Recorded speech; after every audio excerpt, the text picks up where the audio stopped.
Šiandien jums, mėly kolegos, norėčiau pristatyti jau pavasarį išleistą rinkinį, kurį mes su mokytoja Agne labai naudojame greta kitų pradžiamokslių, o mūsų leidinys vadinasi 100 žaidimų ir pratimų pradedantiesiems pianistams.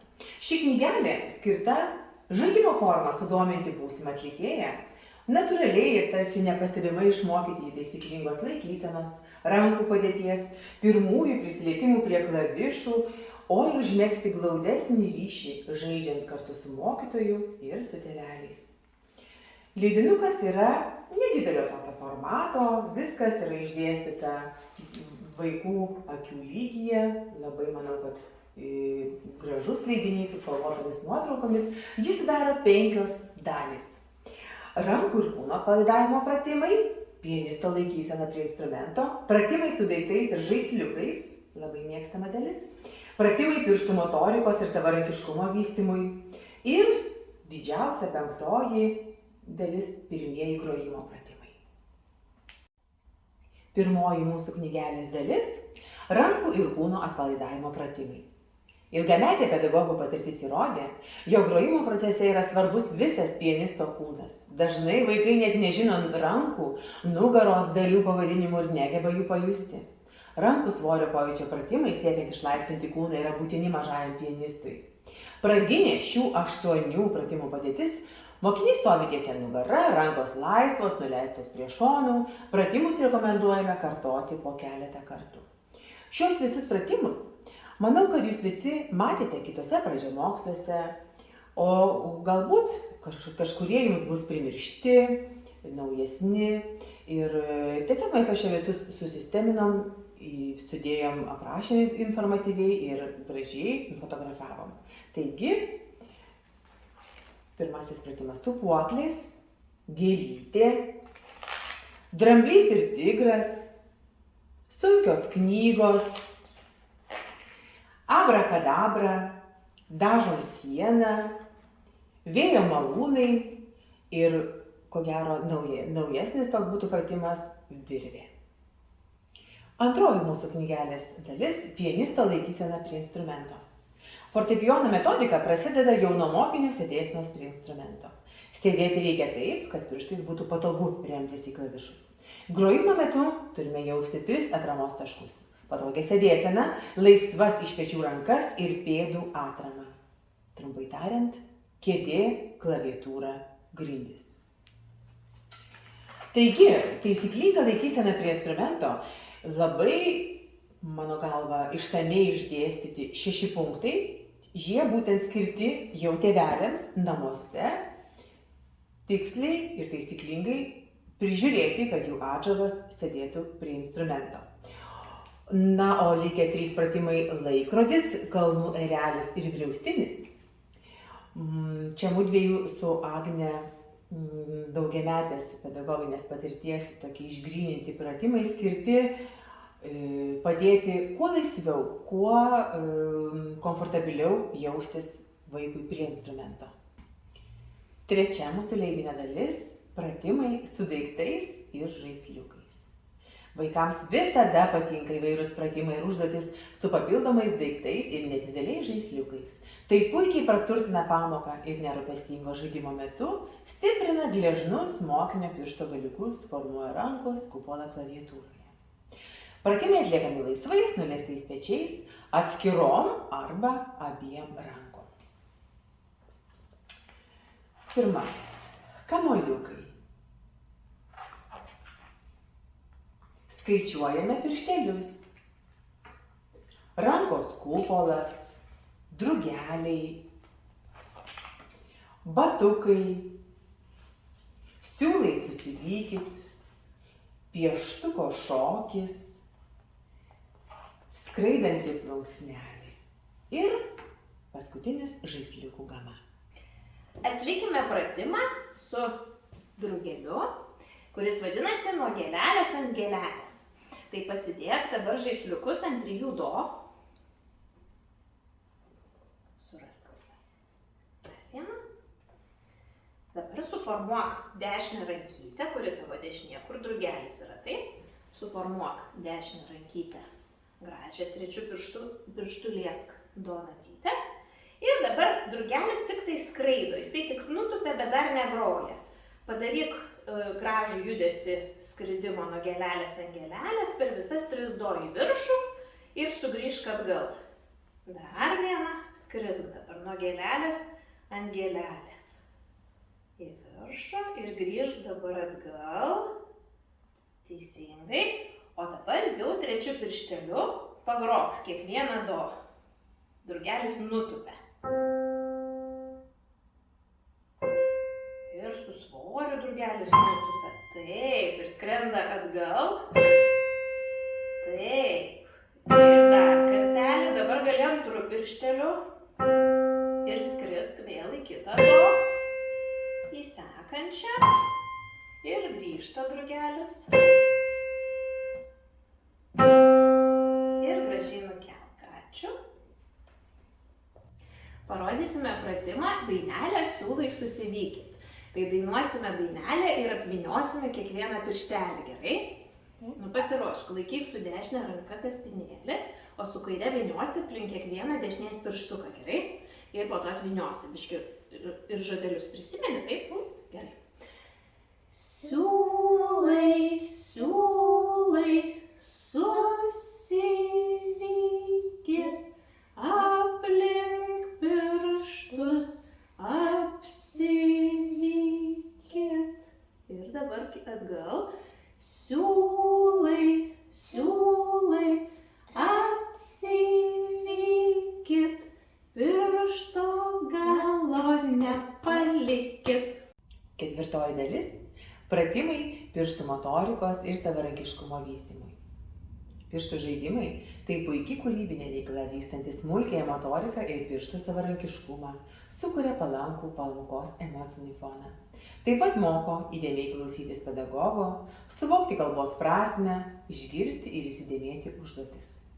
Atliekant pratimus lydimus trumpomis poezijos eilutėmis, vaikas mokosi ritmingumo ir teksto išraiškingumo. Lavinama atmintis, kuomet jis stengiasi įsiminti pirštų padėtį, judesių seką, eilėraštuką, rankos įgauna judrumą ir lankstumo, pirštai savarankiškumo, dingsta judesių standumas. Pratimai atliekami laisvais, nuleistais pečiais. Pratimai ant instrumento dangčio.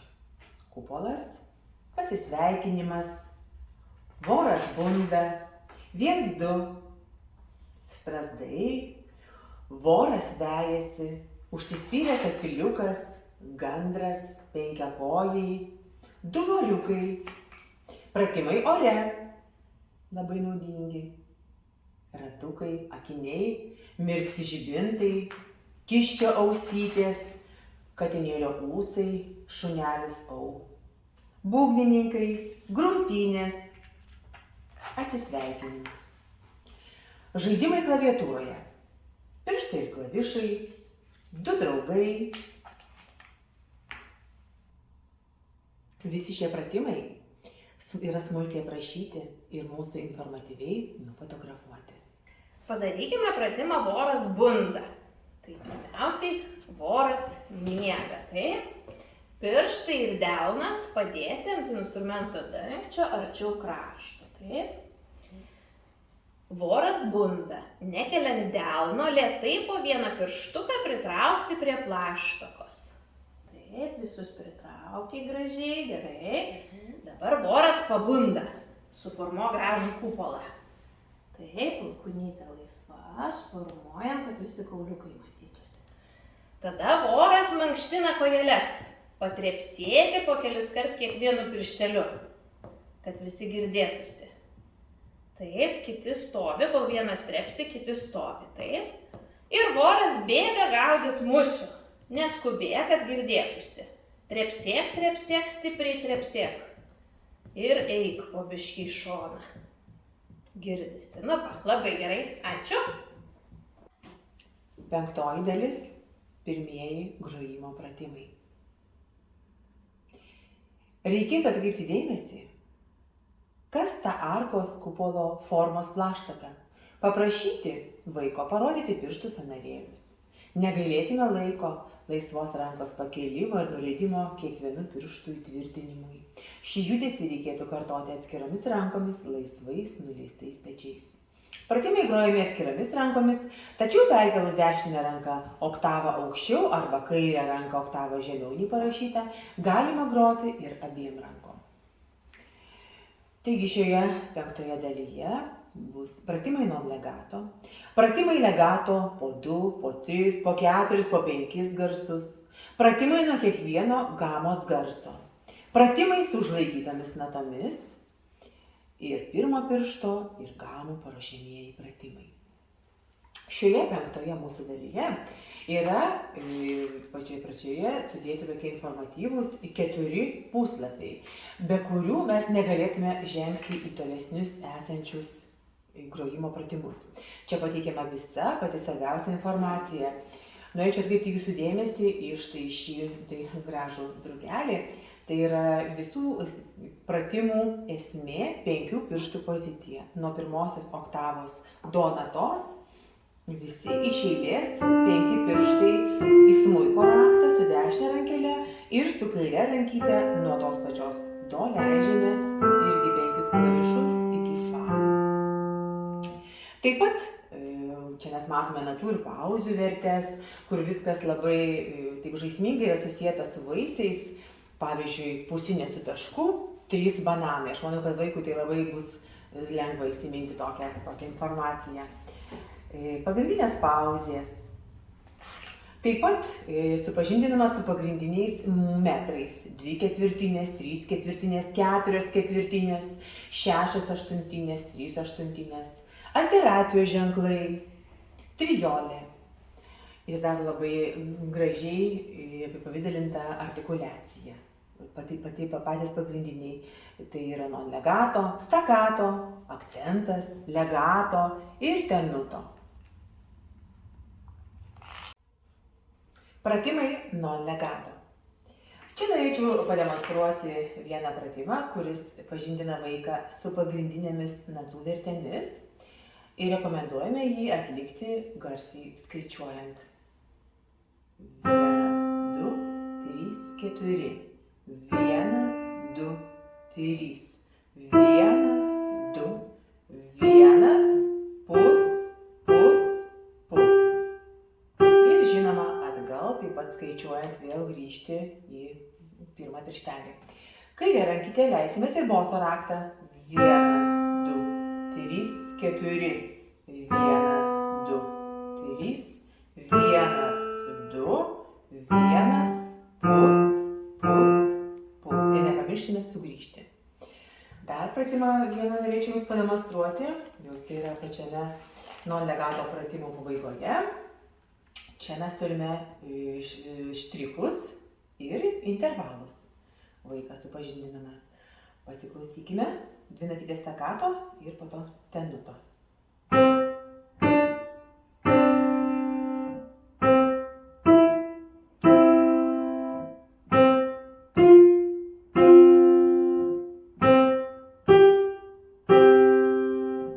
Grįžtame atgal. Kairė lygiai taip pat.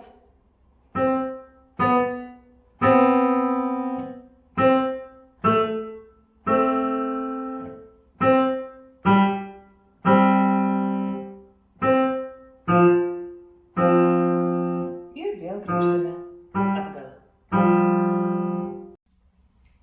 Legato pratimai. Čia rasime pratimus jungiant po 2 garsus, po 3, po 4 ir po 5. Norėčiau jums pademonstruoti pratimą jungiant 2 garsus. Jau matome ir stakato, ir akcento ženklas.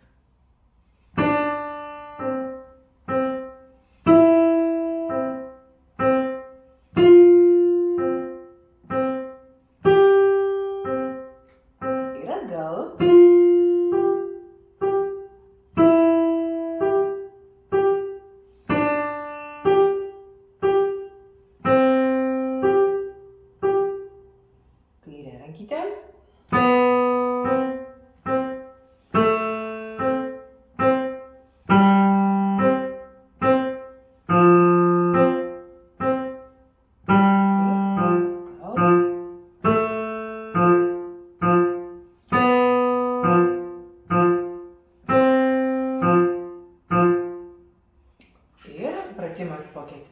po 5 garsus.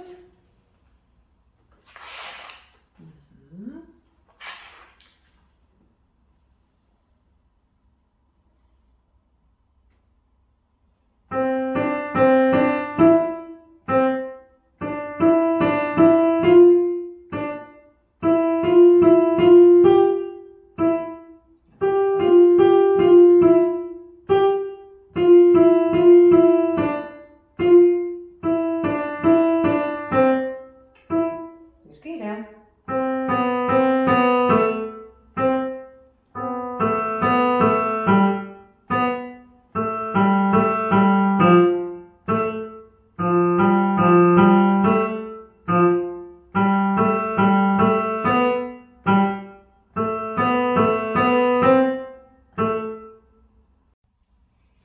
Pratimai nuo kiekvieno gamos garso.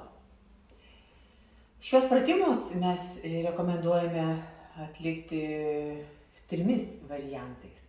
Pirmasis tai tas, kaip mes jau čia išspausdinom, tiesiog pagal mūsų natas užrašytas. Antras variantas tai būtų grojant nuo kiekvieno garso gamos vis kilti aukštyn ir po to pasiekus vėl natą do grįžti taip pat atgal. O trečias variantas tai būtų galbūt pagrojus į viršų ir iškart grįžti ir atgal. Po to nuo sekančio garso vėlgi pagroti į viršų ir iš karto grįžti atgal.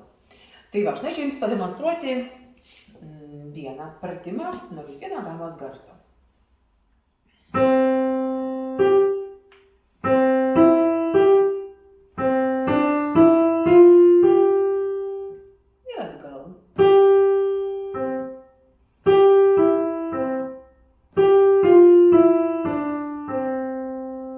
O dabar galime groti jau kitoje tonacijoje.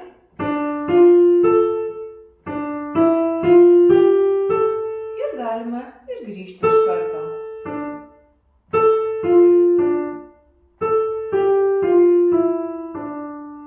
Nepamirškime ir kairės.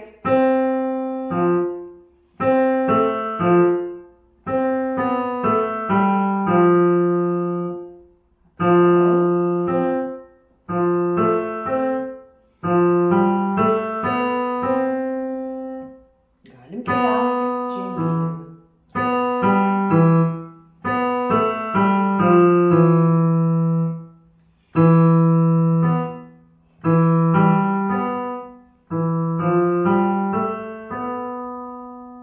Ir taip toliau. Labai geras pratimas, tiksliai iliustruojantis pratimų pavadinimą, tai yra nuo kiekvieno gamos garso, dar tiksliau, nuo kiekvieno pustonio.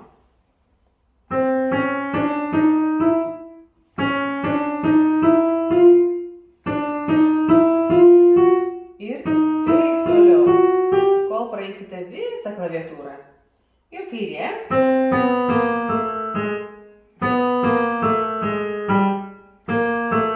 Ir taip toliau. Labai naudingas pratimas su užlaikytomis natomis. Noriu jums pademonstruoti.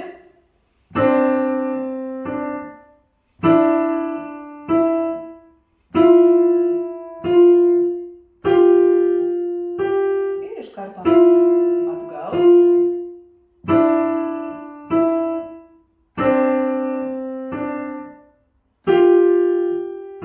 Dabar apatinė nata kilnojasi.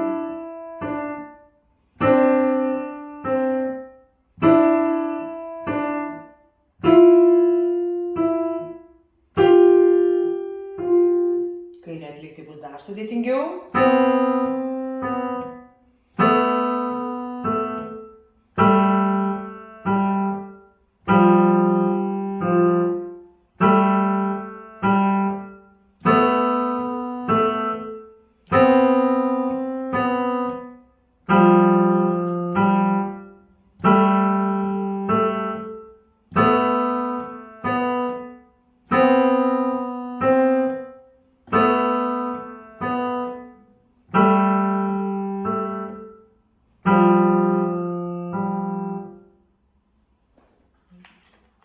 Kitas daugiau dinamikos turintis judėjimo.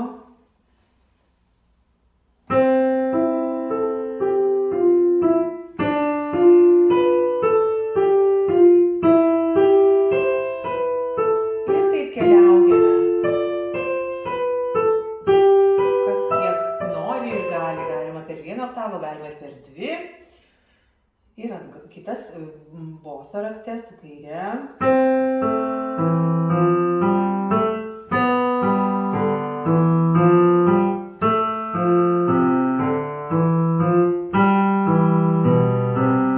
Ir leidžiamės.